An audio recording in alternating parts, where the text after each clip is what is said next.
범람하는 거짓 정보와 가짜 뉴스, 공정한 경제를 말합니다. 깊이 있는 경제발전소 박연미의 경제탐사. 네, 영화 제목 다시 알려달라는 분 많으시네요. 월터의 상상은 현실이 된다라는 영화고요.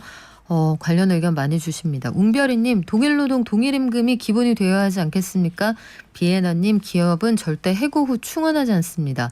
티키타카님, 바로 취업할 수 있는 곳이 있다면 상관없지만 우리나라는 재취업이 어렵습니다. 등등 여러 가지 의견을 주셨는데, 물론 기업 입장에서도 다른 의견이 있겠죠.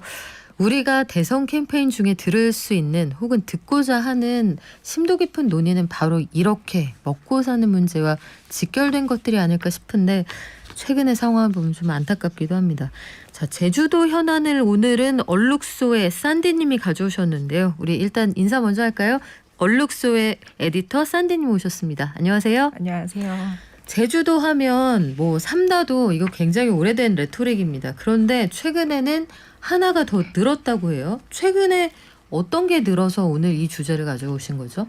최근에는 이제 생활 폐기물. 생활 폐기물. 네, 제주의 생활 폐기물 수가 많이 늘고 또 하수가 많이 늘다 보니까 이 관광객과 관련하여 이제 제주도민이 부담할 수 있는 범위를 넘어선 생활 폐기물들이 발생하고 있다라고 하는 이야기가 나오면서 입도세 이야기를 오늘 좀 가지고 와봤습니다. 입도세, 들립에 섬에 들어가는 세금을 내라 이런 얘기군요. 네, 맞습니다. 입도세라는 걸 받아야 될 만큼 관광객이 많은가 통계를 봤더니 엄청나네요. 올해 1월부터 8월까지 제주도를 관광한 누적 관광객 수가 일십백천, 만십만, 백만, 761만 명이 넘었어요. 네, 맞습니다. 그래서 제주도가 도저히 이 정도 쓰레기는 감당할 수가 없으니 입도세를 내시오. 구체적으로 어떤 내용입니까?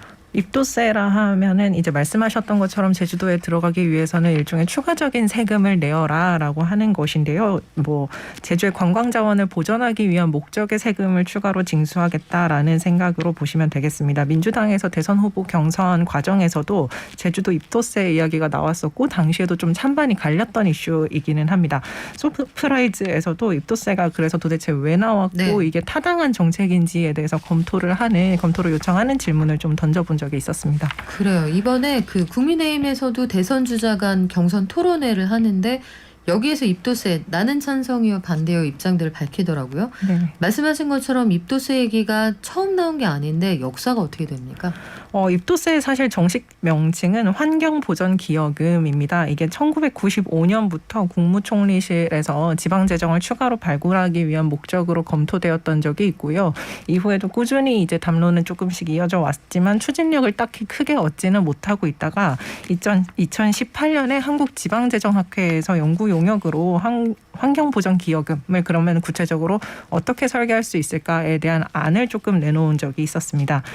이와 관련해서 제주의 환경보전을 위해서라면은 이제 당연히 부담할 수 있다라고 얘기하시는 분들도 있는 반면에 이미 공항 이용료 같은 거를 내고 있는 상황에서 이중과세 아니냐라고 해서 좀 부담스럽다라고 하는 입장이 공존하고 있는 상황입니다. 네, 지금 말씀하신 것처럼 제주도 가야지 하는 분들한테는 다른 거 다 내고 입도세도 내세요 하면 거부감이 있을 수가 있을 것 같아요. 저 다 냈는데 통행료 또 내야 되나요?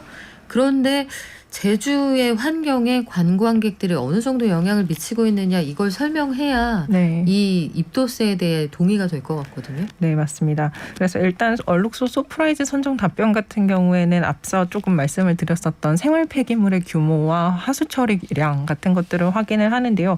제주도민이 실제로 그래서 환경을 보호하기 위해서 또는 환경 오염 때문에 어느 정도의 비용을 감당하고 있는지를 확인하기 위해서였습니다. 통계청에서는 주민 1인당 하루에 어느 정도의 생활 폐기물이 발생하고 있는지에 대한 자료를 같이 제공을 하고 있는데 2019년을 기준으로 보았을 때 제주도민은 1인이 하루에 평균적으로 배출하는 생활 폐기물이 1.8kg 정도로 나타납니다.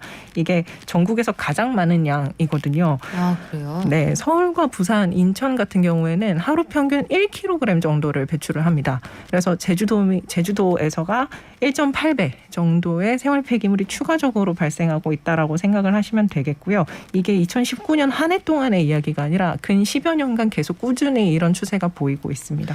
자, 그러면 쓰레기만 많이 버리는 게 아니라 물도 많이 쓴다 이런 얘기도 나올 법하네요. 네, 맞습니다. 물을 사용하는 양도 많지만 하수가 생활 하수가 굉장히 많이 나오고 있는 상황인데요. 제주는 총 41개 정도의 하수 처리 시설을 갖추고 있습니다. 2019년을 기준으로 했을 때 하루에 약 24만 세제곱미터 정도의 하수를 처리할 수 있는 시설인데요. 첫 번째 그래프를 같이 보시면 제주의 처리 가능 하수의 양은 전국 최하위 수준입니다. 빨간색으로 색칠되어 있는 부분이 지금 네. 제주의 부분인데 전체 설비 대비 인구수를 고려했을 때 이 정도의 설비밖에 갖추고 있지 못하고 있는 상태인 거죠. 반면에 하수 처리 시설로 하루 평균 23만 세제곱미터 정도의 하수가 유입되고 있습니다. 두 번째 그래프를 같이 보시게 되면 제주가 하루에 처리할 수 있는 하수의 양이 24만 세제곱미터였는데 23만 세제곱미터 정도가 들어오게 되면서 처리할 수 있는 하수의 양의 96%가량을 이미 제주가 처리를 하고 있는 상황인 것이죠. 전국의 평균값이 77% 정도 됩니다. 근데 제주는 96%라서 이미 굉장히 턱까지 차올라 있는 네, 상황이네요. 맞습니다. 설비가 정말 매일같이 최대한으로 돌아가고 있는 상태고 그러다가 이제 처리를 미처 하지 못하고 있는 하수 같은 것들이 발생하게 되면은 제주 바다로 그대로 방류가 되고 있는 그런 상황이라고 보시면 되겠습니다. 그래요. 저희가 관련한 통계 그래프를 그려서 유튜브로는 보여드리고 있거든요. 관심 있는 분들 유튜브 화면 참고해 주시면 좋겠고요. 네. 그러면 환경보전기여금 여기에 대해서 관광객들은 반론도 있단 말이에요. 아니 우리가 가서 공짜로 네. 쓰는 게 아닙니다. 밥도 사 먹고 숙박에도 기여하고 일자리도 만드는데 기여하지 않습니까?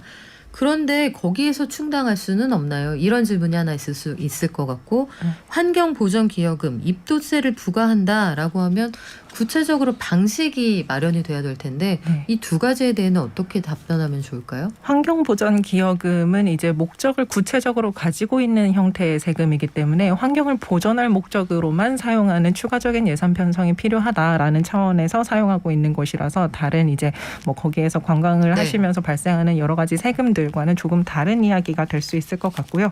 그리고 일단은 기본적으로는 숙박 비용 중에 일부를 환경보전기여금으로 하는 것이 가장 합리적이지 않겠냐라는 이야기들을 하게 됩니다. 왜냐하면 아무래도 환경보전기여금을 부과를 할 때에는 관광에 대한 수요가 더 많은 분들에게 환경보전기여금이 부과가 되는 네. 것이 맞기 때문에 이 환경보전기여금이 부담스러워서 제주 관광의 수요가 꺾여버리면 안 되는 것이잖아요.